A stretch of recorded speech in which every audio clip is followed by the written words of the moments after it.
Programme night addition में हम आपको खुशामदीद कहते हैं। नाजरीन, पाकिस्तान का जो सियासी निज़ाम है इसको पिछले 3 साल से लगे डेडलॉक की अगर हम वजह तलाश करें तो बज़ाहिर तो एक ही बड़ी वजह समझ में आती है, और वो है कि ताकतवर हल्के अपनी पोजीशन से हटकर कोई डील देने को तैयार हैं, ना ही ढील देने को, ना इमरान खान हार मान रहे हैं। यानी दोनों फरीक जो हैं ये अपनी अपनी पोजीशंस छोड़ना नहीं चाह रहे। एक डील देना नहीं चाहता तो दूसरा डील लेना नहीं चाहता। इस डेडलॉक से निकलने के लिए पीटीआई ने कभी मुज़ाहमत की पॉलिसी अपनाई तो कभी मुफाहमत की तरफ दौड़ लगाई, मगर वो नताइज नहीं मिले जो इमरान खान की पार्टी चाहती है। नताइज मिलते भी कैसे जब पार्टी की समती वाज़ेह नहीं है कि करना क्या है और किसको करना है। बैकडोर राब्तों के लिए कभी वज़ीर आला अली अमीन गंडापुर का नाम आया तो कभी आज़म सवाती का, मगर इमरान खान का आज भी यही मौक़िफ़ है कि आइन और क़ानून की हुक्मरानी और मुल्क की खातिर तो बात हो सकती है, मगर मैं अपनी ज़ात के लिए कोई डील नहीं करूँगा। लेकिन हुकूमत है वो कहती है कि इमरान खान तो मांगी अनार हो रहे हैं। इमरान खान के वाज़ेह मौक़िफ़ के बावजूद पार्टी के सीनियर रहनुमा शिबली फराज ये कहते हैं कि बानी पीटीआई हर किस्म के मुज़ाकरात के लिए तैयार हैं। अब हर किस्म के मुज़ाकरात में क्या चीज़ शामिल है? सवाल उठता है कि अब इसे पार्टी पॉलिसी में कन्फ्यूजन कहें या हिकमत अमली का नाम दें। अब ज़रा ये बताते हैं कि तहरीक इंसाफ ताकतवर हलकों से मुज़ाकरात की इनफरादी कोशिशों में नाकामी के बाद पार्टी लेवल पर एक स्ट्रैटेजी बनाने जा रही है। शिबली फराज ये बताते हैं कि इस्टेब्लिशमेंट से मुज़ाकरात कैसे करने हैं, इस पर स्ट्रैटेजी बनाने के लिए पार्टी की जो हाई कमान है उसका इजलास अगले चंद रोज़ में होगा, जिसमें ज़ाहिरा मुशावरत होगी कि मुज़ाकरात के लिए क्या रास्ता इख्तियार किया जाए। सवाल ये है कि आज़म सवाती हो, गंडापुर हो, इनकी इनफरादी कोशिशों से इमरान खान ख़ुद को अलग कर चुके हैं, तो क्या ये नई सियासी हिकमत अमली जो है ये इमरान खान से पूछ कर बनाई जा रही है? अगर पार्टी कोई प्लान करती है, आगे से ग्रीन सिग्नल भी मिल जाता है, मगर इमरान खान ही नहीं मानते, तो फिर क्या होगा?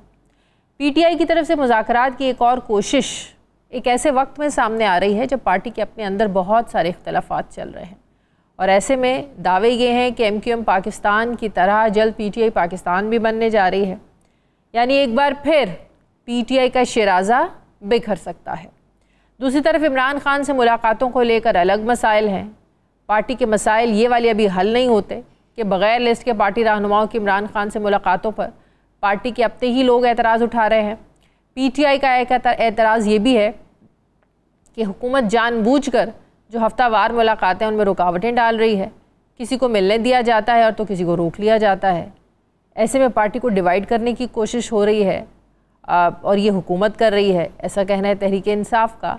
जबकि हुकूमती अहदेदार ये जवाब देते हैं कि इमरान खान ही अगर किसी पार्टी रहनुमाओं से ना मिलना चाहे तो इसकी मुलाकात हम कैसे ज़बरदस्ती करवा सकते हैं? लिस्ट से नाम हुकूमत नहीं बल्कि पीटीआई के अपने लोग ही एक दूसरे का नाम काटते हैं, तो ऐसे में हुकूमत क्या करे? 2 दिन पहले मुलाकात के लिए आने वाली इमरान खान की बहनों और पार्टी रहनुमाओं की गिरफ्तारी और बाद में रिहाई पर वज़ीर इत्तलात पंजाब उज़्मा बुखारी कहती हैं कि ये सब खबरों में रहने के लिए 3rd क्लास पॉलिटिकल स्टंट हैं। पीटीआई वाले ख़ुद पुलिस वैन में बैठते हैं और अगले चौक पर जाकर उतर जाते हैं। उस दिन अलीमा खान के साथ opposition leader Punjab assembly Malik Ahmad Khan Bhachar को भी पुलिस ने गिरफ्तार किया और फिर दूर जाकर छोड़ दिया। उन्हीं से पूछते हैं कि इमरान खान से मुलाकातों पर आखिर सियासत कर कौन रहा है, कैसे उन्हें पकड़ा, कहाँ जाकर छोड़ा? क्योंकि वज़ीर इत्तलात पंजाब तो कहती हैं कि ये खुद ही बैठ जाते हैं वैन में आकर और अगले चौक पर जाकर उतर जाते हैं। हंसी भी आती है वैसे इस बात पर। बात करूँगी मैं पंजाब असम्बली के अपोजिशन लीडर मलिक अहमद भच्चर साहब। अस्सलाम वालेकुम, बहुत बहुत शुक्रिया मलिक साहब आपका। मलिक साहब, इतना शौक़ है आप लोगों को, खुद ही जाकर वैन में बैठ जाते हैं, अगले चौक पर जाकर आप लोग उतर जाते हैं, ये क्या मामला है? देखिए जी, सबसे पहली बात तो ये है कि मैं इस बारे में कोई इसका इसलिए जवाब नहीं दूंगा उस बेबी का जो कि वो गैर संजीदा है मेरे नज़दीक इस किस्म की बातें। मैंने असेंबली में एक बात की है, पहले उसका जवाब अगर मुझे मिल जाए पंजाब गवर्नमेंट से, कोई मैं किसी मिनिस्टर से नहीं, मैं पंजाब गवर्नमेंट से, चीफ एग्जीक्यूटिव से भी मैं पूछना चाहता हूँ कि अडयाला जेल किसकी डोमेन में है? सुप्रीम कोर्ट ने एक फैसला दिया जिस फैसले के तहत एक बेटी हमारी है जिसमें सलमान अकरम राजा साहब हैं, गौर खान साहब हैं, शिबली फराज साहब हैं और इस तरह इंतजार पंजोता साहब हैं, इन लोगों ने खान साहब ने अंदर से नाम भेजने और इन्होंने नाम वो आगे भेजने।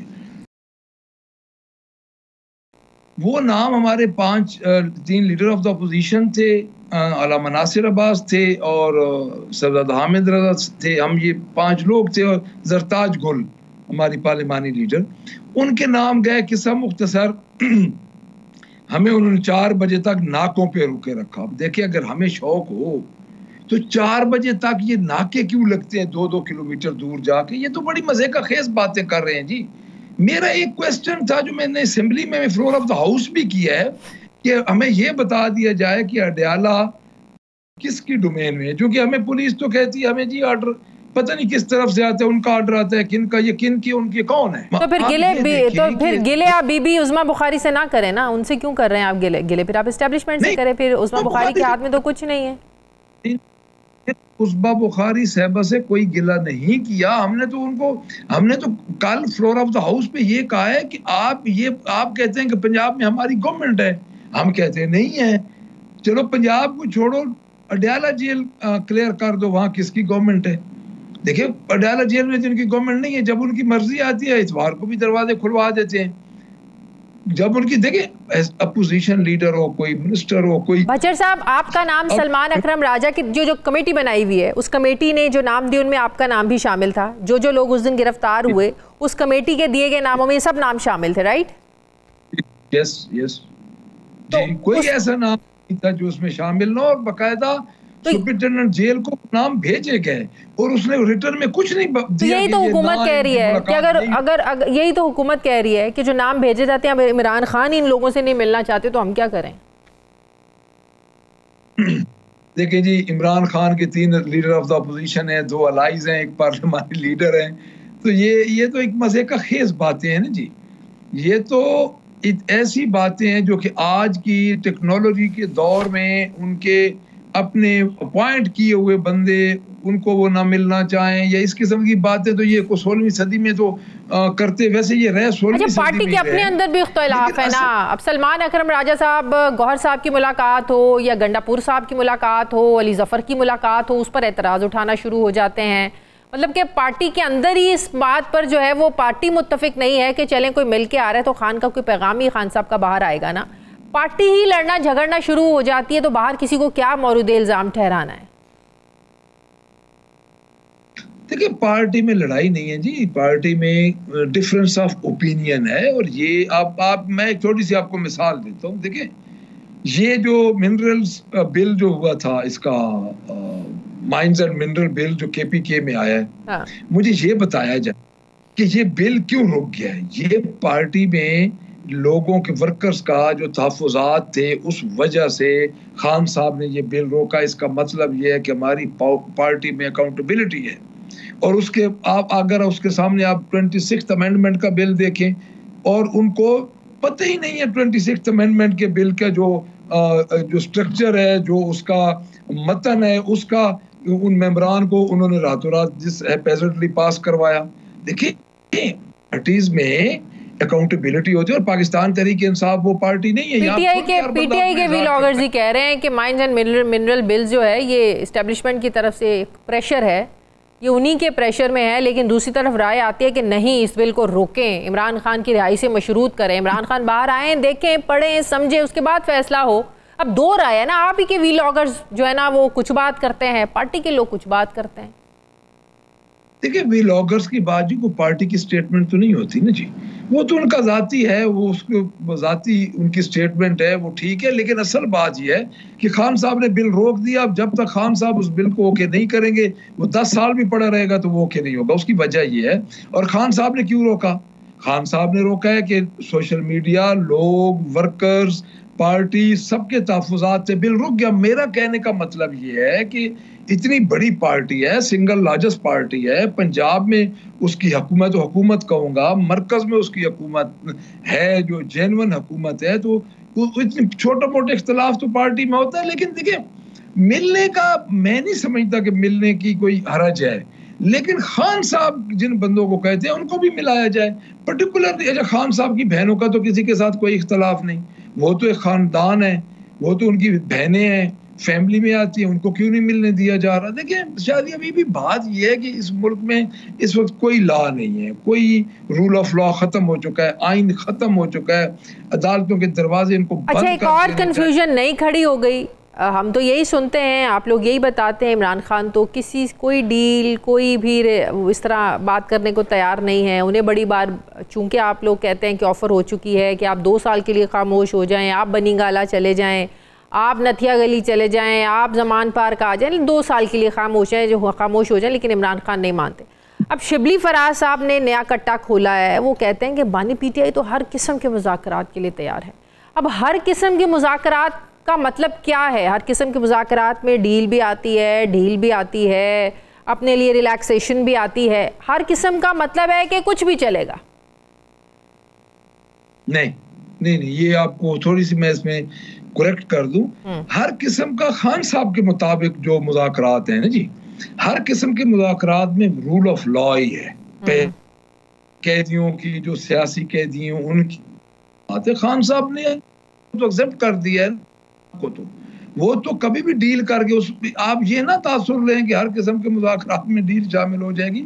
डील तो उन्होंने लेनी होती तो डील तो वो दे रहे हैं, शराइत पे ही मसला है। आज भी दे रहे हैं डील पे, आज भी डील तो याद, अभी भी डील तो हर वक्त देते हैं। डील का तो खान के लिए जेल से बाहर निकलना इमरान खान के लिए 5 मिनट से ज्यादा का टाइम नहीं है। अच्छा, वो तो जब उनको कह दे ठीक है मैं आपकी बात मानता हूँ, वो तो 1 मिनट में बाहर आ जाएंगे, इनसे तो पूछने किसी नहीं।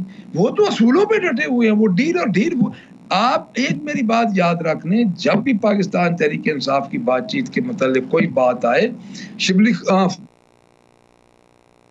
सेनेट के अपोजिशन लीडर है, उनका भी यही मतलब है कि डील का मतलब खान साहब की वो बातें जो अपने मुतालिक रियायत की बातें हैं, या अपने मुतालिक हम चुप हो जाएं 2 साल या 3 साल और कहीं जाके खान साहब चुप करके बैठ जाएं, कोई बात न करें, पार्टी एक्टिविटीज न करें, वो बातें शामिल नहीं है। अच्छा, अब हर किस्म के जो मुज़ाकरात हैं वो किसने करने हैं? वो अब नई कोई कमेटी बनेगी? अब जो आज़म सवाती साहब का था कि मुझे खान साहब ने टास्क दिया है, पार्टी ने उसको डिसऑन किया, फिर कहा गया वकला के ज़रिए पैगाम भेजा है इमरान खान ने और कहा है कि मैंने किसी को टास्क नहीं दिया, हाँ अपने ताई किसी ने करना है तो करे।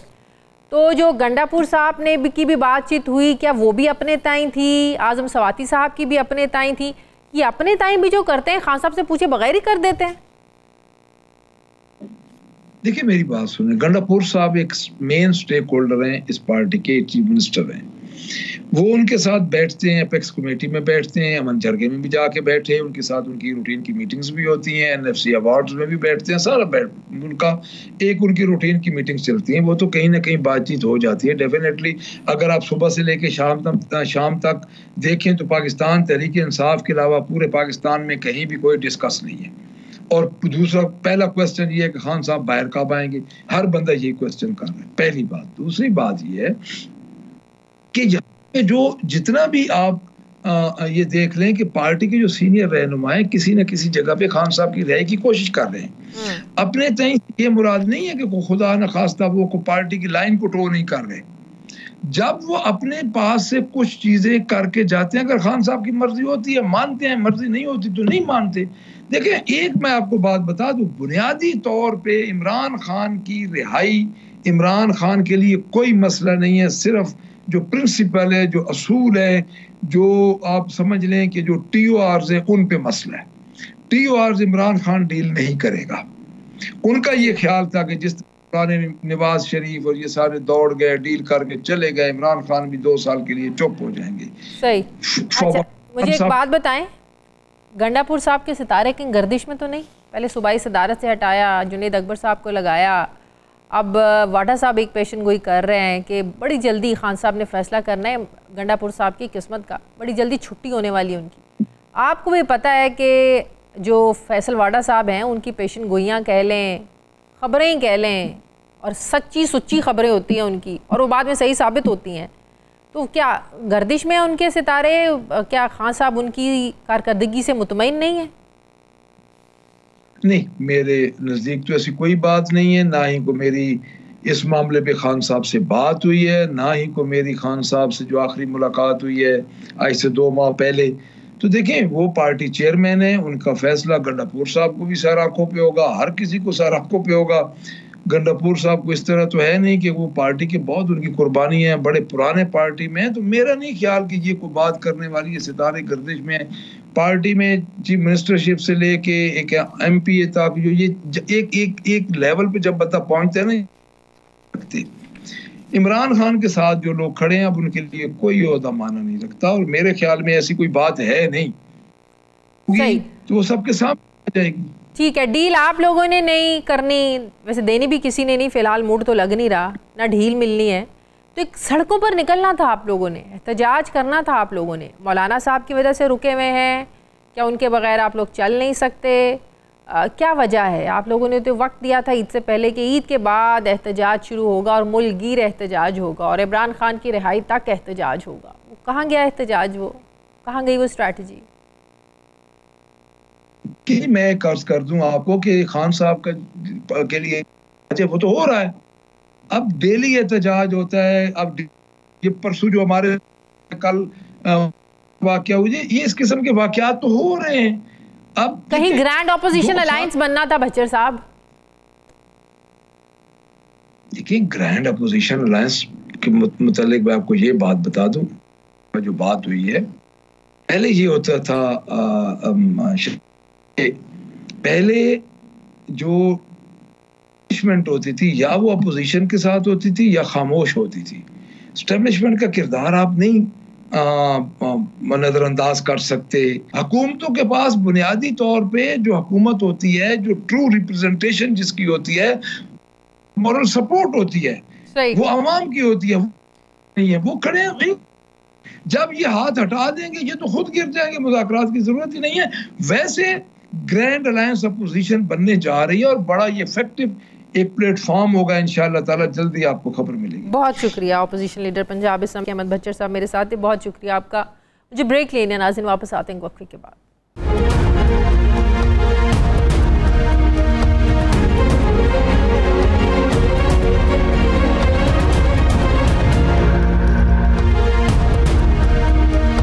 ब्रेक के बाद एक बार फिर से आपको खुशामदीद कहते हैं नाजरीन। ऐसा लगता है कि पाकिस्तानी सियासत जो है ये मुल्क गिर चक्कर लगाकर अडयाला के दरवाजे पर खड़ी खड़ी थक गई है। इदारे भी थक गए हैं, लगता है हुकूमत भी थक गई है, महंगाई में फंसी जो है वो आवाम भी थक गई है, और थकी हुई आवाम की जमहूरियत भी लगता है अब थक गई है। पाकिस्तान में कौमी मुफाहमत थक गई है और अब तो लगता है कि मुज़ाहमत भी थक गई है। कोई दलील बची है ना ही मंतक। ऐसे में सियासी रहनुमाओं में एक दूसरे का राज़ीनामा ही थक गया है। पॉलिटिकल रेजोल्यूशन की तलाश में अदालतें थक गई हैं, बल्कि पूरे का पूरा निज़ाम ही थक गया है। मुल्क का सबसे बड़ा अवामी ईवान यानी पार्लियामेंट हाथ जोड़े नाकाम होकर थक गया है। अब तो हालात के मुताबिक बार बार बदलता कानून थक गया है, बल्कि मतनाज़ तरमीम के बाद आइन भी थक गया है। रियासत की बेपनाह ताकत लगता है थक गई है, और अपोजिशन की मैं ना मानो की सियासत भी थक गई है। हर तरफ थकान की कहानियों को रिपोर्ट कर कर के मुल्की सहाफ़त भी थक गई है। अब तो कभी पावर शेयरिंग तो कभी किनाल मंसूबे पर हुकूमत से निकलने की बातें करने वाले जो इत्तेहादी हैं, लगता है ये भी थक रहे हैं। वफाक और सूबों के दरमियान इख्तियारात की जंग है, वसाइल की जंग है। लगता है इस सब में कहीं ना कहीं कौमी हम आहंगी भी थक गई है। नहीं थके नाजरीन तो ज़ाती मफादात नहीं थक रहे, अनाएँ नहीं थक रही, सियासी दुश्मनी की नित नई रिवायात नहीं थक रही। इस थकी हुई सियासी कशमकश में से मुल्क की बेहतरी का कैसे रास्ता निकलेगा? पाकिस्तान पीपल्स पार्टी क्या धमकियां दे रही है कि वो इत्तेहाद से निकल जाएंगे? बिलावल साहब कहते हैं कि शहबाज शरीफ को 2 बार वज़ीर आज़म बनवाया, पानी की तकसीम जो है वो वफाक को ख़तरे में डाल सकता है। अब ये धमकियां हैं या सिंध के अंदर जो कौम परस्त जमातें हैं उनका प्रेशर है? उनके प्रेशर में आकर पाकिस्तान पीपल्स पार्टी ये सब करने पर मजबूर है। हम आपको सुनाते हैं ये कल हैदराबाद में बिलावल भुट्टो जरदारी ने खिताब करते हुए क्या कहा। उमरकोट के हद तक पीटीआई और नून लीग भी एक पेज पे थे, सारे इकट्ठे हुए तीर को हरवाना है। ये एक ऐसा मसला है जो जो वफाक को खतरा में डाल सकता है, जो आलमी सतह पर पाकिस्तान को मसले में डाल सकते हैं। अगर वजीर आजम शहबाज शरीफ साहब हैं तो उनको शुक्रिया कहना चाहिए हैदराबाद की आवाम को कि आपने मुझे वजीर आजम एक नहीं 2 दफा बना दिया है। हम मांग क्या रहे हैं? आपका वजारते पे हम लात मारते हैं, आपके वजारते नहीं चाहिए, हमें इज्जत चाहिए। और अगर वो मानने के लिए तैयार नहीं तो हम भी पीछे हटने के लिए तैयार नहीं। इसी पे मैं बात करूंगी। नाजरीन, मुझे ज्वाइन कर रहे हैं मुस्लिम लीग नून के रहनुमा हैं वज़ीर मुमलिकत बराए कौमी सकाफ़त व विरसा हुज़ैफ़ा रहमान साहब। अस्सलाम वालेकुम, बहुत बहुत शुक्रिया हुज़ैफ़ा, आपने वक्त दिया। बात यह है, आप लोगों को तो शुक्रिया बोलना चाहिए बकौल बिलावल भुट्टो ज़रदारी के, हैदराबाद के आवाम का, पाकिस्तान पीपल्स पार्टी का। 2 बार शहबाज शरीफ को उन्होंने वज़ीर आज़म बनवा दिया और आप वो काम करने जा रहे हैं जिसके लिए ना सिंध के आवाम राज़ी हैं, ना ही पाकिस्तान पीपल्स पार्टी राज़ी हैं। वो कह रहे हैं पाकिस्तान की तकसीम का मसला जो है, पानी की तकसीम का मसला है, विफाक को ख़तरे में डाल सकता है। तो जो पानी की तकसीम है, इन मामलात को लेकर जो एक कशमकश चल रही है, कहीं ऐसा तो नहीं कि इत्तेहाद ख़तरे में पड़ जाए और हर कोई घर को चलता बने? जी बहुत शुक्रिया शाजिया, आपने बड़ा अच्छा इंट्रो दिया। उसमें आपने बड़ी थकान की बात की। तो हम तो समझते हैं कि ना रियासत कभी थक सकती है और मुस्लिम लीग नून पॉलिटिकल पार्टी है, ये भी कभी नहीं थक सकती। और आपने सहाफ़त का कहा, हम ये समझते हैं कि सहाफ़त को भी नहीं थकना चाहिए। लेकिन ज़ाहिर मखदूश हालात हैं, नामसाइद हालात हैं, आपने उसकी मंजरकशी करने की कोशिश की। देखें, अभी आप चेयरमैन बिलावल की जो तकरीर मुझे सुनवा रही थी, मैं कुछ फैक्ट्स आपके सामने रखना चाहूँगा। फिर ज़ाहिर है उसको फैक्ट सुनने के बाद आप और आपके व्यूअर्स ने फैसला करना है कि आया कि हमारा नुक्ता नज़र ठीक है या फिर चेयरमैन बिलावल और उनकी पार्टी का नुक्ता नज़र ठीक है।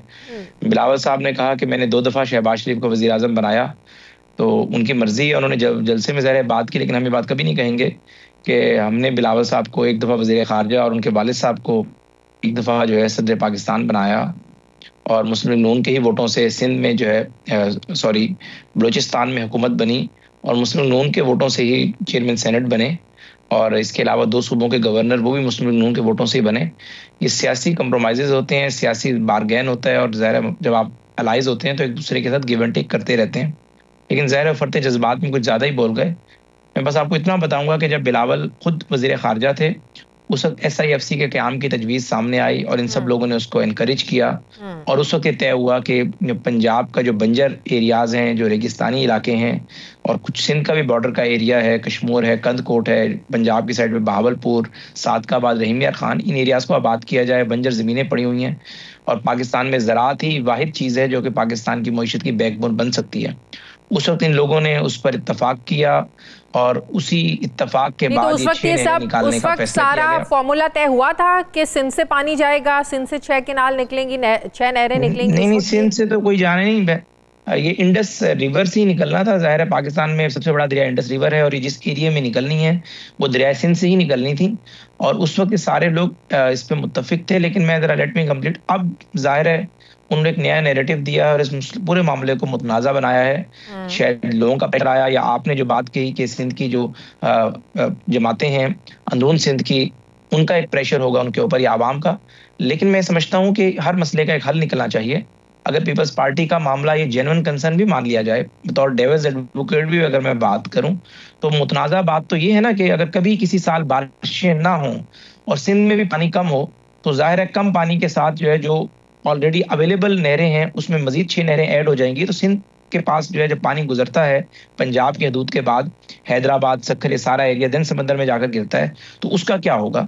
तो उसका हल निकल सकता था। सिंध के वजीर आला जो है वो जो पानी की डिस्ट्रीब्यूशन किस अंदाज में होनी है, जिस तरह आज हमारे पास काउंसिल ऑफ कॉमन इंटरेस्ट है, इसमें 4 वज़ीर आला वज़ीर आज़म होते हैं, तो हम बड़ा दिल कर ले सिंध के वज़ीर आला को डिस्ट्रीब्यूशन का चेयरमैन बना देते, बाकी 3 वज़ीर आला उसके मेंबर बन जाते। देखिए बड़ी टेक्निकल सी बात है, आम आवाम के लिए समझना इतना आसान नहीं है। बड़े टेक्निकल मामला है, इरसा के मामलात हैं, पानी की तकसीम के मामले। तो बात है कि आवाम के सामने तो ये ना कि पाकिस्तान पीपल्स पार्टी और नून लीग आमने सामने खड़े हैं और पाकिस्तान के आवाम को ये भी पता है कि दोनों ने मिलकर हुकूमत बनाई हुई है और पाकिस्तान के आवाम को ये भी पता है कि पाकिस्तान पीपल्स पार्टी अगर साइड पे वो जो छड़ी का एक सहारा है वो निकाल लेती है तो हुकूमत तो ज़ाहिर धड़म से गिर जाएगी।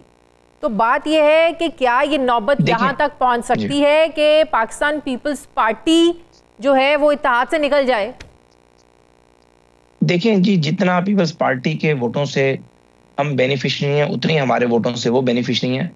और मैं नहीं समझता कि ये ज़ाहिर है जलसे में की गई बात सियासी बात तो हो सकती है, एक जज्बाती बात तो हो सकती है, लेकिन जो मैं हालात को देख रहा हूँ, मुझे नहीं लगता कि कोई पीपल्स पार्टी और मुस्लिम नून के इत्तेहाद को फिलहाल कोई बड़ा खतरा मौजूद है, और ना ही ये खतरा होना चाहिए, क्योंकि आप देख रही हैं कि आपकी इकोनॉमी अभी खड़ी होना शुरू हुई है और आपका ज़ाहिर है सियासी इस्तेहकाम ज़रूरी है। पार्लियामेंट के अंदर एक बड़ी जमात की सपोर्ट हमें हासिल है, और उनकी सपोर्ट से अगर वज़ारत उज़्मा मौजूद है और हमारी सपोर्ट से उनके पास नेशनल असम्बली के डिप्टी स्पीकर, चेयरमैन सेनेट मौजूद हैं और सदर पाकिस्तान का ओहदा मौजूद है, तो मैं समझता हूँ कि दोनों फरीकैन को, हमारे लिए भी और उनके लिए भी, इस किस्म की सख्त बात नहीं करनी चाहिए जिसके बाद वापस आना मुश्किल हो जाए। लेकिन मुझे अभी भी उम्मीद है कि अगले हफ्ते में चेयरमैन बिलावल और वज़ीर आज़म शहबाज शरीफ साहब की मुलाकात जो है वो मुतवक्के है, और पहले उस मुलाकात में मसला हल होना है या सीसीआई के फोरम पर ये मसला हल होना? नहीं, उस मुलाकात नहीं, देखें जी, उस मुलाकात में ज़ाहिर है चेयरमैन बिलावल अपनी पार्टी का पूरा मैंडेट रखते हैं, वो जो तय करेंगे उनके वज़ीर आला ने वही मौक़िफ़ सामने लाकर रखना है।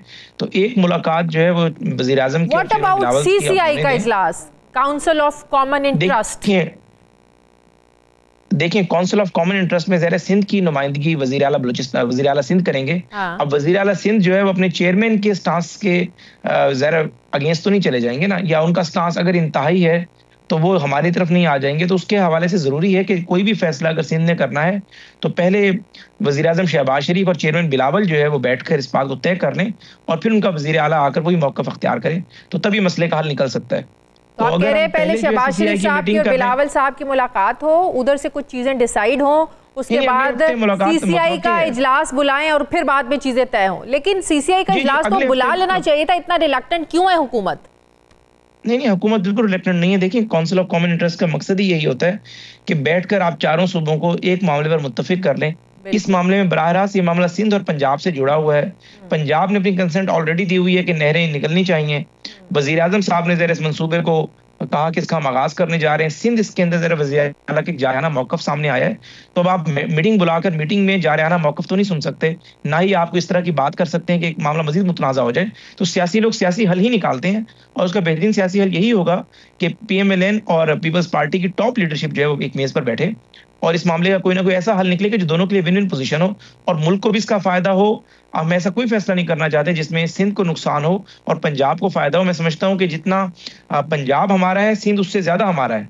तो बस इस मसले के अंदर ज़ाहिर है तलखी कहाँ आई है, और पीपल्स पार्टी जो 1.5 साल पहले मानी हुई थी, अचानक से उसने इतना बड़ा यूटर्न क्यों लिया है, इसको एडजस्ट करने की जरूरत है। इसके पीछे कोई वजह है, डिमांड्स हैं, बार्गेनिंग, कोई आपको लग रहा है कि कोई ऐसा मौका है जो उन्हें नजर आ गया है कि बार्गेनिंग पोजीशन उनकी मजबूत हो रही है? आगे बजट भी तो आ रहा है, पिछले साल के बजट में भी हमने देखा तो लेन देन के मामलात हैं। जी देखें, बार्गेनिंग भी सियासी जमातें करती हैं, लेन देन भी करती हैं। अभी हमने डेवलपमेंट की मदद में वज़ीर आज़म साहब ने 9 बिलियन रुपीस चेयरमैन बिलावल को कहा है कि वो अपने मैनेज में डिस्ट्रीब्यूट करें, जो कि PM का इस्तेहकाक होता है, वो कर रहे हैं। इसके अलावा भी ज़ाहिर है बार्गेन के लिए सियासी जमातें इस तरह की टैक्टिस करती हैं। आपने बड़ी अच्छी बात की है, ज़ाहिर है आप खुद एक जहादीदा सहाफ़ी हैं, लेकिन बात यह है कि जितना आप इस मामले को मुतनाज़ा बना रहे हैं, जितना ऑफर कर रहे हैं, कंप्लीट जितना आप इस मामले को मुतनाज़ा बना चुके हैं या बना रहे हैं, तो मैं समझता हूँ कि शायद कुछ अरसे बाद पीपल्स पार्टी राजी हो जाए, कोई बार्गेन अपना उनका मुकम्मल हो जाए, लेकिन आवाम को कायल करना, कन्विंस करना बड़ा मुश्किल हो जाएगा। तो इसलिए एक कौमी मंसूबा है जिसमें दोनों सूबों को फ़ायदा होना है, उसको इस हद तक जो है मुतनाज़ा बनाना, मेरे ख्याल से बाद में पीपल्स पार्टी को भी बहुत इसका एहसास होगा। और पीपल्स पार्टी यानी ऑब्जेक्टिव हिस्टोरियन इस बात को नोट कर रहा है, पीपल्स पार्टी इसकी बड़ी हैवी कॉस्ट पे करेगी सियासी तौर पर, और पीपल्स पार्टी को मलाल होगा इस बात का कि जिस तरीके से कालाबाग को मुतनाज़ा कर दिया गया, अब कोई भी हुकूमत उसमें हाथ नहीं डाल सकती। नहरों के मामले को इतना मुतनाज़ा नहीं करना चाहिए था, जो कि एक हकीकत है कि इस वक्त कर दिया गया है। लेकिन पाकिस्तान पीपल्स पार्टी की तो बातों से लगता है कि इस वक्त उन्हें कुछ नहीं चाहिए। आपने सुना वो कहते हैं वजारतों पर हम लात मारते हैं। अभी आपने बात की कि वो प्राइम मिनिस्टर साहब तरक्याती मंसूबों के लिए जो है वो पैसे देने के लिए भी तैयार हैं। फिलहाल तो उनके मूड से लग रहा है कि ना उन्हें वजारतें चाहिए, ना उन्हें पैसा चाहिए। उनका सिर्फ एक ही मुतालबा है कि वफाक इस मंसूबे से पीछे हटे, हमारा एहतजाज जारी रहेगा। और बात यह है कि आइन में तो ये कहते हैं आइन के मुताबिक चलना है ना, ये मुल्क किसी की मर्जी से तो नहीं चल सकता। आइन तो कहता है ना कि चारों सूबों की मंशा से होगा ये सारा मामला हल। तो सिर्फ सिंध मुखालफत नहीं कर रहा ना हुज़ैफा साहब केपी भी मुखालफत कर रहा है। सिंध को राजी करेंगे तो केपी का क्या करेंगे? नहीं, केपी तो कहते हैं पराई शादी में अब्दुल्ला भिगाने वाली बात है। जब पानी सवाबी और डेरा इस्माइल खान के रस्ते मियाँ वाली पंजाब में दाखिल हो गया, अब मियाँ वाली के बाद अब जितनी मर्जी उसमें नहरें निकाल लें। सिंध का इतिहास तो जायज है, टेक्निकल बात है। पानी जो है ऊपर से नीचे आता है, अगर वो ऊपर बंदा बैठा हुआ है उससे पानी होकर नीचे पहुंच गया तो ऊपर वाले को क्या एतराज है? नीचे वाला जैसे मर्जी यूटिलाइज करे, वो तो जाहिर है उनका एक तरीक़ेकार है तहरीक इंसाफ का कि हर मामले के अंदर, हर मुतनाज़ा मामले में अपनी टांग अड़ा देनी और उसको हाइप दे देनी। जबकि आपने जो पीपल्स पार्टी की बात की है, मैं तो आपकी बात से खुद सहमत हूँ कि आप जब तक उनको एक पेज पर नहीं लेकर आएंगे और उनका जो इसमें तहफ़्फ़ुज़ात हैं वो दूर नहीं करेंगे, मंसूबा नहीं बन सकता। मैं तो आपसे सहमत हूँ इस बात से। और जो आप बात कर रही हैं कि पीपल्स पार्टी के भी मुतालबात सामने नज़र नहीं आ रहे, डेवलपमेंट उन्हें नहीं चाहिए। देखिए 9 अरब तो डेवलपमेंट भी मेरे सामने पीएम साहब ने 15-18 दिन पहले जो मीटिंग हुई है उसमें पीपल्स पार्टी को दिया, उनके एमएनएस को मिल भी रहे हैं। और पीपल्स पार्टी 9 अरब दे चुके हैं आप लोग और वो डिस्ट्रीब्यूट कर रहे हैं अपने एमएनएस में? जी नहीं, उनके एमएनएस को भी डिस्ट्रीब्यूट हो चुके हैं, जिसमें गिलानी साहब को दिए गए हैं। मुझे खुद गिलानी साहब के बेटे डे बिफोर यस्टरडे मिले तो मुझे बता रहे थे कि कोई 1 अरब रुपए उन्हें दिया गया, बाकी इस तरह उन्होंने अपनी मर्जी से डिस्ट्रीब्यूट किए हैं। और पंजाब हुकूमत ने अलहदा जो है पीपल्स पार्टी से, हालांकि गिलानी साहब के बच्चे, उनको अलहदा डेवलपमेंट का बजट दिया है। मरकज से प्राइम मिनिस्टर ने जो एमएनएस का जो सब एमएनएस को दिया पीएमएलएन के, उसमें से भी गिलानी साहब के बच्चों को अकोमोडेट किया। ज़रा कोई हमने एहसान नहीं किया, सब एमएनएस को दे रहे हैं। उन्होंने ज़रा अपने हल्कों की नुमाइंदगी कर आए हैं, अगर डेवलपमेंट करनी है तो ज़रा हम उनको अकोमोडेट कर रहे हैं उस हवाले से। अब बात यह है कि कहना कि जी हम लात मार देंगे वजारतों को, मैं ये समझता हूँ बिलावल साहब बड़े मैच्योर सियासतदान है। ये जलसों की बात है, ज़रा अवाम में अवामी स्टाइल की बात की जाती है, जैसे अवामी आपको ऑप्टिक्स आप गेन करें, एक हाइप क्रिएट हो। लेकिन मैं समझता हूँ कि जब मेज़ पर बिलावल साहब बैठते हैं तो इस किस्म की कोई बात नहीं होती। एमएनएस तो फिर तहरीक इंसाफ के भी हैं, तरक्याती काम करवाना तो उनका भी तो हक बनता है। बिल्कुल हक बनता है, और मैं आपके चैनल के तवज्जो से कैटेगोरिकली बात कर रहा हूँ कि जिस हल्के से पीएमएलएन हारी है, अगर उस हल्के में पीटीआई के लोग जीते हैं, अगर एक मेज़ पर बैठ जाएं, कोई नेशनल रिकंसिलिएशन हो जाए, असेंबली एक रूल्स ऑफ बिजनेस के तहत चले, ये एहतजाज, ये मारो मरो, ये वाली पॉलिसी ख़त्म हो जाए, IMF को ख़त लिखना डिस्करेज करना, 9 मई जैसे वाक़े इस तरह की चीज़ें ना हों, तो वज़ीर आज़म पूरे मुल्क का होता है। और ये बात आपने बड़ी मुस्बत बात की है। अगर दूसरे फरीक को भी ये एहसास हो, जो ज़ाहिर है अपोजिशन बेंचेस पे बैठा हुआ है, हम टेर बेंचेस पे बैठे हुए हैं, तो वज़ीर आज़म को जितना बजट यहाँ पर देना चाहिए उतना वहाँ भी देना चाहिए। लेकिन वो कम से कम वज़ीर आज़म को वज़ीर आज़म मानने को तो तैयार हो। वो तो कहते हैं तो वज़ीर आज़म ही नहीं है, तो कठपुतली हैं, ये तो फार्म 45 वाले, फार्म 47 वाले। इस तरह की तलखी, इस तरह की गैर शाइस्ता, गैर पार्लिमानी गुफ्तगू के बाद आप मुझे बताएं कौन सा वज़ीर आज़म? लेकिन इस बात पर तो वो जाहिर है यू टर्न तो उन्होंने ले लिया ना। अगर वो वज़ीर आज़म शहबाज शरीफ साहब को ना मानते, लेकिन मैं हुकूमत के साथ मुज़ाकरात ना करते ना, मुज़ाकरात किए, इसका मतलब उन्होंने माना। असेंबली में जाते हैं, जिसको जाली असेंबली वो कहते हैं, इसका मतलब है उस पार्लियामेंट को भी मानते हैं, उस पार्लियामेंट में जो वज़ीर आज़म बैठे हैं उसको भी मानते हैं, उसको तो उस बात को तो छोड़ देंगे वो नहीं मानते। आपने जो बात की मैं इसका जवाब भी दूंगा। पिछली बात आपने बहुत अहम बात की, लेकिन आप फैक्ट उठाकर देख लें, अपने किसी कॉरेस्पोंडेंट की ड्यूटी लगा दें, वो आपको रिपोर्ट दे देंगे। जिन हल्कों में इनके एमएनए मौजूद हैं, वहां भी प्राइम मिनिस्टर अपने डिस्कशन को एक्सरसाइज करते हुए, इनके जरिए नहीं लेकिन वहां के डीसी के जरिए, वहां का ज़ाहिर है जो PWD पहले था वो खत्म हो गया, लेकिन ज़ाहिर है हमारे पास एक मैकेनिज्म मौजूद है, उस मैकेनिज्म के जरिए, NHA के जरिए इनके अपने एमएनएस के हल्कों में भी हम तरक्याती काम करा रहे हैं। उसमें कोई डिस्क्रिशन ऐसी नहीं है, डिस्क्रिमिनेशन होके वो डिस्क्रिमिनेशन हम जो है अपने डिस्क्रिशन एक्सरसाइज कर उनके साथ जो है वो अच्छा सलूक ना करें। और वहां पर भी ज़ाहिर है जो आवाम है उनका हक है, वज़ीर आज़म पूरे मुल्क का। पीटीआई के जो एमएनएस है उनके हल्कों में भी काम हो रहे हैं, आप ये कह रहे हैं। देखिए जी, बिल्कुल ये मेज़ पर बैठे, यही मेरा नुक्ता नज़र है, यही मेरा नुक्ता नज़र है कि हमारे साथ मेज़ पर बैठे। ये जब इन्हें कहा जाता है कि वज़ीर आज़म की सरबराही में आप नेशनल सिक्योरिटी काउंसिल की मीटिंग हो रही है, कहते हैं वज़ीर आज़म को नहीं मानते। तो हमने कहा चले आप स्पीकर की सरबराही में नेशनल सिक्योरिटी काउंसिल की जो मीटिंग है, जो नेशनल असेंबली के स्पीकर के नीचे एक सब कमेटी आती है, आप उसमें आ जाएं, क्योंकि वही असेंबली है जिस असेंबली से आप TADA लेते हैं, ये वही असेंबली है जिसके दफ्तर आप इस्तेमाल करते हैं, वही असेंबली जिससे आपने गाड़ियां ली हुई हैं, ये वही असेंबली है जिसकी आपने पार्लियामेंट्री सेक्रेटरीज और चेयरमैन आपकी मुख्तलिफ कायमा कमेटी, उसके अलावा जो है आपके पास public accounts committee, opposition leader का चैम्बर, ये सारे आप इस्तेमाल कर रहे हैं। तो उस स्पीकर को आप मानते हैं, इस असेंबली को लेजिटिमेट समझते हैं, तो सारा कुछ कर रहे हैं ना, वो पर्सन प्रिविलेजेस, तो आप उसमें आ जाए। लेकिन वो मैं ना मानूं वाली पॉलिसी, पहले कहा जी हम आ रहे हैं, फिर नहीं आए। फिर मीडिया की बड़ी हम पर तनकीद होती है कि आप हुकूमत है, हुकूमत बड़ा दिल करे ना। हमने बड़ा दिल किया, मुज़ाकरात का आगाज किया, हमने अपनी पार्टी के मोस्ट सीनियर लोग नॉमिनेट किए, राना सनाउल्लाह, इरफान सदीकी साहब, लेकिन हमने बदले में क्या मिला? उन्होंने कहा कि नहीं जी, बानी तहरीक इंसाफ को पहले कहा जी रिहा कर दें, फिर कहा बानी तहरीक इंसाफ को पैरोल पर ले आए। इस तरह की बातें बात तो मुज़ाकरात की तो कहानी जुडिशल कमीशन पर आकर खत्म हुई थी ना, अगर जुडिशल कमीशन बना दे, हुकूमत नहीं मानी, मुज़ाकरात की कहानी तो यहाँ पर आकर जी वो बिल्कुल जुडिशल कमीशन पे खत्म हुई। मैंने पूरी बात जो कि बड़े कैनवस में की है, मैं नेशनल सिक्योरिटी काउंसिल की मीटिंग की बात कर रहा हूँ, उसमें ये मुतालबा आ गया था, उसमें जुडिशल कमीशन का मुतालबा आ गया था। तो इस किस्म के ये ज़रा इमरान खान की रिहाई से अलावा ये कोई बात ही नहीं कर रहे, अभी तक उससे निकल ही नहीं पा रहे। और वो ज़ाहिर है बानी तहरीक इंसाफ की रिहाई अदालतों ने करनी है, उन्हें सजाएं अदालतों ने दी हैं। अगर कोई एनआरओ भी साइन करना चाहते हैं तो हुकूमत उस एनआरओ के बाद कमजोर प्रोसिक्यूशन तो कर सकती है, बतौर हुकूमत प्रोसिक्यूशन अपने केस विड्रॉ तो कर सकती है, लेकिन इन्हें रिलीफ अदालतों ही नहीं देना है। और ये भी मुमकिन हो सकता है कि हम इन्हें एनआरओ हम देने पे राजी हो जाए, हम इन्हें एनआरओ दे दें। देखें, एनआरओ हुकूमत देती है, चाहे आप उसमें ज़ाहिर जुबानी बात है इदारे एस्टेब्लिशमेंट साथ हो, लेकिन वो वाया हुकूमत ही दिया जाएगा ना। और इस वक्त एक हकीकत नाकाबिले तरदीद है कि मुल्क के वज़ीर आज़म शहबाज शरीफ हैं। जब इस तरह की कोई चीज़ होगी तो वो वज़ीर आज़म शहबाज शरीफ के दस्तखत से प्रेसिडेंट आसिफ अली ज़रदारी ने नोटिफाई करनी है उसको। तो ज़ाहिर है आप उसमें जितना मर्जी कहते हैं कि कठपुतली है, किसी और ने फैसला करना है, लेकिन अगर इन्हें एनआरओ ही चाहिए तो वो हमसे लेंगे, और अगर हमने भी एनआरओ दे दिया तो क्या लेकिन आप लोग भी अपनी मर्जी से दे नहीं सकते ना, ये भी एक तल्ख हकीकत है। नहीं, ये एक तल्ख हकीकत आपका नुक्ते नज़र ज़रूर है, क्योंकि आप गिलास को आधा खाली देख रही हैं, मैं गिलास को आधा भरा हुआ देख रहा हूँ। देखें, एस्टेब्लिशमेंट ने वाजे कर दिया, इनके 2 दफ़ा के खतूत थे, चीफ ऑफ आर्मी स्टाफ ने कहा कि मुझे मसूल नहीं हुआ, अगर मसूल भी होते तो मैं कोई जवाब ना देता, सियासतदानों का काम है। ये बार बार एस्टेब्लिशमेंट का दरवाज़ा बजा रहे हैं, इनकी ख्वाहिश ज़रूर है लेकिन एस्टेब्लिशमेंट ने लिफ्ट नहीं करा रही। एस्टेब्लिशमेंट अभी तय कर चुकी है कि पाकिस्तान में सियासी मामला, सियासी जमातें आपस में तय करें, ये आपस में लड़ें, एक मेज़ पे बैठें, जो मर्जी करें, लेकिन इनकी अभी भी यही ख्वाहिश है कि हम लाडले बन जाएं, दोबारा हमें मंजूर नजर बना दिया जाए।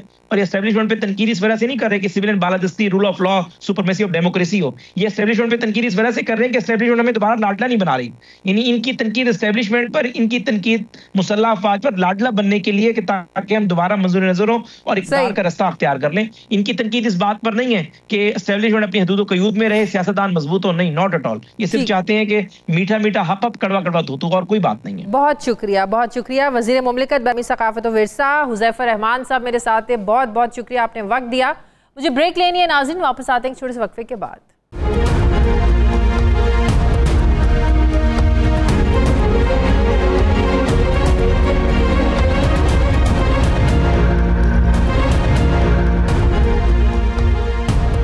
ब्रेक के बाद एक बार फिर से आपको खुशामदीद कहते हैं नाज़रीन। अफ़गानिस्तान ने दहशतगर्दों को अगर पनाह देनी है तो लगभग 4 दहाइयों से पाकिस्तान में मौजूद अपने मुहाजिरीन को भी पनाह अब अफ़गानिस्तान ही दे। 30 अप्रैल तक जो है जायज़ भी, जिनके पास कार्ड्स हैं पाकिस्तानी, जिनके पास नहीं हैं, पाकिस्तान में रहने वाले अफ़गान अब अपने मुल्क वापस चले जाएं, नहीं तो एक्शन होगा और ज़रूर होगा। नाज़रीन, ऐसे लगता है कि अफ़गानिस्तान को कैसे डील करना है, इस पर पाकिस्तान की पॉलिसी है जो उसमें क्लैरिटी आती जा रही है। पहले अफ़गान ट्रांजिट ट्रेड की आड़ में होने वाली स्मगलिंग को रोका गया, और अब बरसों पाकिस्तान में रहने वाले अफ़गान मुहाजिरीन को वापस अफ़गानिस्तान भेजा जा रहा है। 1 अप्रैल से अब तक लगभग 85,000 अफ़गान शहरियों को अपने मुल्क भेजा जा चुका है, जिनमें 25,320 अफ़गान सिटीज़न कार्ड होल्डर्स हैं, जबकि बाकी वो अफ़गान मुहाजिरीन हैं जिनके पास कोई कानूनी दस्तावेज़ात मौजूद ही नहीं। वज़ीर दाखिला बराए मुमलिकत तलाल चौधरी ने यह वाज़े कर दिया है कि अफ़गान पनाह गुज़ीनों की जो वापसी की तारीख़ है इसमें कोई तौसी नहीं होगी। क्या कहा उन्होंने, ज़रा देखिए। अफगान सिटीजन कार्ड होल्डर जो हैं उनको उनके मुल्क वापस भेजा जा रहा है। इनको 40 साल तक मेहमान के तौर पे यहाँ रखा गया। कोई मजीद एक्सटेंशन का सोचे भी ना, और कोई एक्सटेंशन नहीं होगी। अगर कोई इल्लीगल आदमी को किराए पर कोई जगह, कोई दुकान, कोई मकान देगा तो वो भी जिम्मेदार होगा। अब ये बात किसी से ढकी छुपी नहीं है कि दहशतगर्द तंजीमें, जिनमें कलदम तहरीक तालिबान पाकिस्तान सर फहरिस्त है, पाकिस्तान में दहशतगर्दी के लिए अफ़गान सरजमीन तो इस्तेमाल करती हैं। साल 2024 में कलदम TTP ने पाकिस्तान में 482 हमले किए, जिनमें 558 अफराद जान से गए। पाकिस्तान हमेशा से अफ़गान हुकूमत से अपनी सरजमीन दहशतगर्दी के इस्तेमाल से रोकने का मुतालबा करता आ रहा है, लेकिन अफ़गान हुकूमत इस बात से ही इनकारी है कि उनकी ज़मीन दहशतगर्दी के लिए इस्तेमाल हो रही है। हत्ता कि अक़वाम मुत्तहिदा ने भी बार बार अपनी रिपोर्ट्स में इन दहशतगर्दों की निशानदही की, लेकिन अफ़गान हुकूमत ने एक नहीं सुनी। नाज़रीन, हम ये बड़ी देर से सुनते आ रहे हैं कि अफ़गानिस्तान में दहशतगर्द अमरीकी असलहे का इस्तेमाल कर रहे हैं। अब तो ये दावा बरतानवी मीडिया भी कर रहा है कि अफ़गान तालिबान ने अमरीकी फ़ौज के छोड़े गए 5 लाख हथियार दहशतगर्दों को बेचे, जिनमें कलदम TTP अलकायदा और दूसरी जमातें शामिल हैं। बरतानवी नशरियाती इदारे की रिपोर्ट में ये कहा गया है कि तालिबान ने अक़वाम मुत्तहिदा की सलामती काउंसिल की कमेटी को बताया है कि फ़ौजी हथियारों में आधे साजो सामान का कोई अता पता ही नहीं है। सवाल यह है कि पाकिस्तान ने हमेशा अफ़गानिस्तान को सपोर्ट किया है, मगर तालिबान हुकूमत पाकिस्तान का साथ देने के लिए तैयार क्यों नहीं है? अफ़गान तालिबान क्यों दोगली सियासत कर रहे हैं? सवाल यह है कि इन हथियारों का दहशतगर्दों के हाथों में जाना ये पाकिस्तान के लिए, इस खित्ते के लिए कितना ख़तरनाक है। इसी पर मैं बात करूँगी। दिफाई तज्ज़ियाकार ब्रिगेडियर रिटायर्ड हारिस नवाज़ साहब मुझे ज्वाइन करें। अस्सलाम वालेकुम, बहुत बहुत शुक्रिया ब्रिगेडियर साहब आपका। ब्रिगेडियर साहब, एक तरफ हम अफ़गानियों को यहाँ से उनके मुल्क वापस भेज रहे हैं, दूसरी तरफ डार साहब वहाँ गए हैं बातचीत करने के लिए। हम बारहा ही उनको कह रहे हैं कि उनकी ज़मीन दहशतगर्दी पाकिस्तान के ख़िलाफ़ जो है वो दहशतगर्दी के लिए इस्तेमाल हो रही है। तो क्या ये अफ़गानियों के लिए काबिल कबूल होगा कि एक तरफ हम उनके लोगों को यहाँ से वापस भेजें और वो हमारी बात भी सुने? देखिए शाजिया, बात यह है कि एक हमें क्लियर पता होना चाहिए कि दुनिया में रेफ्यूजीज जो आते हैं उनको एक जगह एलोकेटेड की जाती है, वहाँ फेंसिंग होती है, वहाँ उनका सारा अरेंजमेंट होता है। हमारे पास पाकिस्तान में United nation high commissioner for refugees के रजिस्टर्ड 4 मिलियन अफगान रेफ्यूजीज हैं जिनको आप बिल्कुल नहीं भेजें, वो हमारे मेहमान रहेंगे। लेकिन ये जो तकरीबन 10-15 लाख जो लोग हैं हमारे इंडिशनल हैं, इनको जो ACC है, अफगान सिटीजनशिप कार्ड होल्डर्स हैं और प्रूफ ऑफ रेजिडेंस POR के हैं, ये they all have to go back. हम इनको भेजते वक्त बहुत, मैं आपको अगर याद हो तो मैं निगरान दाखिला था सिंध का और सरफराज मुफ्ती जो इंटीरियर मिनिस्टर, उस वक्त भी पूरी हम लोगों ने बैठ के प्लानिंग की थी और 7.5 लाख हमने अफगान रेफ्यूजीज को वापस, लेकिन बहुत इज्जत एहतराम से उनका हमने पूरी बसेज अरेंज की थी। जो सामान लेना चाहते थे हमने उनको वो अरेंजमेंट किया था। रास्ते में सफ़र के लिए हमने 8 घंटे के बाद वहाँ पर कैंप बनाए थे, ऐसी जगह बनाई थी जहाँ पर उनकी ख़वातीन सब आराम से रेस्ट कर सकें, they want to go to use washroom वो कर सकें। अगेन उनको फिर बहुत, ताकि वो जब जाएँ तो पाकिस्तान की अच्छी यादें लेके जाएँ, बिकॉज काफ़ी अच्छा हमारे साथ रहे हैं। प्रॉब्लम ये है कि नहीं, अब वो ये भी एतराज़ है ना, जिनकी प्रॉपर्टीज़ हैं यहाँ पर, जिनके कारोबार हैं यहाँ पर, उनको कैसे कंपनसेट किया जाए? देखिए, उनको शादी इस तरह है कि हमने ये उस वक्त भी ये कहा था, अभी भी ऑप्शन है कि आप यहाँ से जाएं, अपना सब प्रॉपर्टी छोड़ के जाएं, कोई हाथ नहीं आपकी प्रॉपर्टी को लगाएगा। आप वापस जाएं अपने मुल्क में, वहाँ से वीज़ा लें, come legally, stay for 3 months 6 months and dispose of your property. I mean we want to facilitate. देखिए, हमारे दोनों तरफ पश्तून है, लेकिन द डिफरेंस इज कि अफगानिस्तान के पश्तून और Afghan nationals, they are foreigners. हमारे पश्तून पाकिस्तानी हैं, हमारे भाई बहन मुहब्बे वतन है, बहुत सफ़र किया है, दे आर पाकिस्तानी। तो हम उनको कहीं भी उनको ऐसी बात नहीं करना चाहते हैं, लेकिन प्रॉब्लम ये कि इन अफगानिस्तान के अंदर जो है it's a breeding place for terrorist.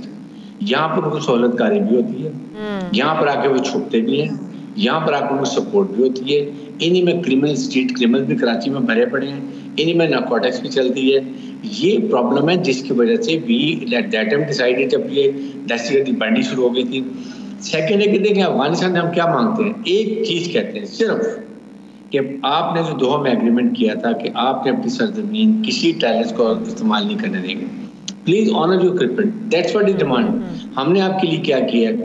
हमने जब अमेरिकन ने आपको पूरा सपोर्ट किया इवैक्यूएशन के अंदर, हमने उस वक्त भी रेफ्यूजीज आए, हमने उनको एक्सेप्ट किया। लेकिन हो क्या रहा है? उस वक्त हो क्या रहा है कि अमेरिकियों का छोड़ा गया असलहा इस्तेमाल हो रहा है हमारे खिलाफ। दिस इज व्हाट आई से।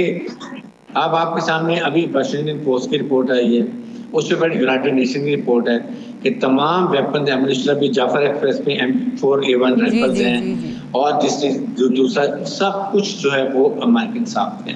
अमेरिकन ट्रक ने खुद कहा, अमेरिकन ने खुद कहा कि 7,77,000 राइफल वो छोड़ के गए हैं। 5 लाख राइफल मिसिंग है, unknown, it is not missing, that has been sold to terrorist organisation, sold to private persons, और वो पूरा BLF ये इंडिया की ड्रोन ने खरीदी। अच्छा, ये सब आते तो जाहिर है बॉर्डर पास से है ना, तो इसमें बॉर्डर मैनेजमेंट की नाअहली कह लें या कमजोरी, क्या वहां पर भी है? बॉर्डर मैनेजमेंट भी कमजोर है? नहीं शादिया, देखिए बॉर्डर मैनेजमेंट बहुत काम कर रही है, हमने बहुत सेंसिंग की हुई है। इट्स अ पोरस बॉर्डर, हर जगह पे फेंसिंग नहीं, दे नो द रूट्स, ये बिल्कुल आसानी से लेकर आ सकते हैं। वहाँ कई जगह ऐसी जगह आप नहीं रोक सकते इनको। और यही बलूचिस्तान में BLA मजीद ब्रिगेड को ये रॉ ने ये वेपन इनको खरीद के दे दिए, और वो सारा वेपन एमुनिशन जो पाकिस्तान के खिलाफ इस्तेमाल हो रहे हैं। ये मिसिंग पर्सन भी सारे एनरोल्ड हैं, they not missing person, they are part of BLF, और ये इंडियन रॉ ने इनको किया, सबको पता है। मारंग बलोच एंड कंपनी जो है, तो उनको आप मुझे बताइए, जाफर अख्तर की उनको स्टेटमेंट दी। अभी अफगानिस्तान में, ईरान में हमारे 8 पाकिस्तानी शहीद हुए हैं, किसी ने कोई बात की? अख्तर मेंगल ने बात की, मारंग लांगो ने बात की, बजाय से जाफर अख्तर जो मारे हुए थे दहशतगर्द की बॉडीज उठा के ले गए क्योंकि उनमें मिसिंग पर्सन थे। तो ये तो हमारे इसलिए हम ये चाह रहे हैं कि हमने फिर अफगानिस्तान देखें, पाकिस्तान हम श्योर कर, अगर हमारे डिप्टी प्राइम मिनिस्टर जा रहे हैं, must have done their homework कि हमने क्या कहना है, हमें क्या तहफ़्फ़ुज़ात हैं, what do we expect from Afghan interim government, और हम उनके लिए जो कुछ कर रहे हैं और क्या कर सकते हैं। आपस में बैठ के भाइयों की तरह देखिए, बायलैटरल रिलेशनशिप होने चाहिए state to state, it is not bilateral कि हमारे इंटरिम गवर्नमेंट के ताल्लुकात ये टेररिस्ट के साथ हो रहे हैं। तो लुबे लुबाब तो ये है ना कि आपको अफगान हुकूमत को कायल करना है कि अफगान हुकूमत ये उसी के हाथ में है कि वो टेररिज्म को रोके, अपनी ज़मीन को इस्तेमाल ना होने दे। लेकिन अब एक मसला तो ये भी है ना कि दहशत गर्दों के इतने ग्रुप है कि आपको नहीं पता 2 से बात करेंगे, 4 से कौन बात करेगा। ग्रुप्स इतने ज़्यादा बन गए कि आपको यही नहीं पता कि किस किस ग्रुप से बात करनी है। तो अफगान हुकूमत इसमें क्या कर सकती है? देखें, अगर अफगान इंटरिम गवर्नमेंट दिल से चाहती है, they should kick out Indians रॉ फ्रॉम देयर, जो कि काबुल एम्बेसी में बैठ के सारी प्लानिंग काबुल एम्बेसी में, इंडियन एम्बेसी में होती है। सो उनकी नाक के नीचे हो रही है, why can't they stop it? It is possible. और ये एक दफा किक आउट करेंगे, देखिए कैसे भागते हैं इंडियंस रॉ। वो वहां पर इसलिए कि दे वांट बलूचिस्तान ट्रबल, वो ओपनली उनकी डिफेंस मिनिस्टर ने, उनके सिक्योरिटी एडवाइजर ने कहा कि हम बलूचिस्तान की जो तहरीक मूवमेंट्स हैं, हम उनको सपोर्ट करते हैं, हम चाहते हैं अफगानिस्तान ले रहे हो। This is the thinking, they are a global terrorist country. आप उसमें कनाडा में देखिए, उन्होंने सिख लीडर को मारा, अमेरिका में प्लानिंग कर रहे थे, ब्रिटेन में किया उन्होंने, ऑस्ट्रेलिया में किया, पाकिस्तान के 20 खुद मक्का के हमने मारे जो कश्मीर कॉज को सपोर्ट करते थे। So we should have to make a multi prong strategy. It's not only Afghan government, Afghan government is told कि जी आप ये रोकें, otherwise we will be constrained, मजबूर होंगे कि हम आपके लिए सर्जिकल स्ट्राइक करें या कोई टेक्नोलॉजी इस्तेमाल करें, बिकॉज पाकिस्तान की अवाम की हिफाजत के लिए we have to take all precautions. बिल्कुल ठीक, बहुत शुक्रिया। आप सारा गन छोड़ के दें। सही, बहुत शुक्रिया दिफाकार ब्रिगेडियर रिटायर्ड हारिस नवाज साहब मेरे साथ हैं। सर बहुत शुक्रिया, आपने वक्त दिया। प्रोग्राम का वक्त खत्म हो गया। नाज़रीन फीडबैक दें, अपना ख्याल रखें, मुझे इजाज़त दें, अल्लाह हाफ़िज़।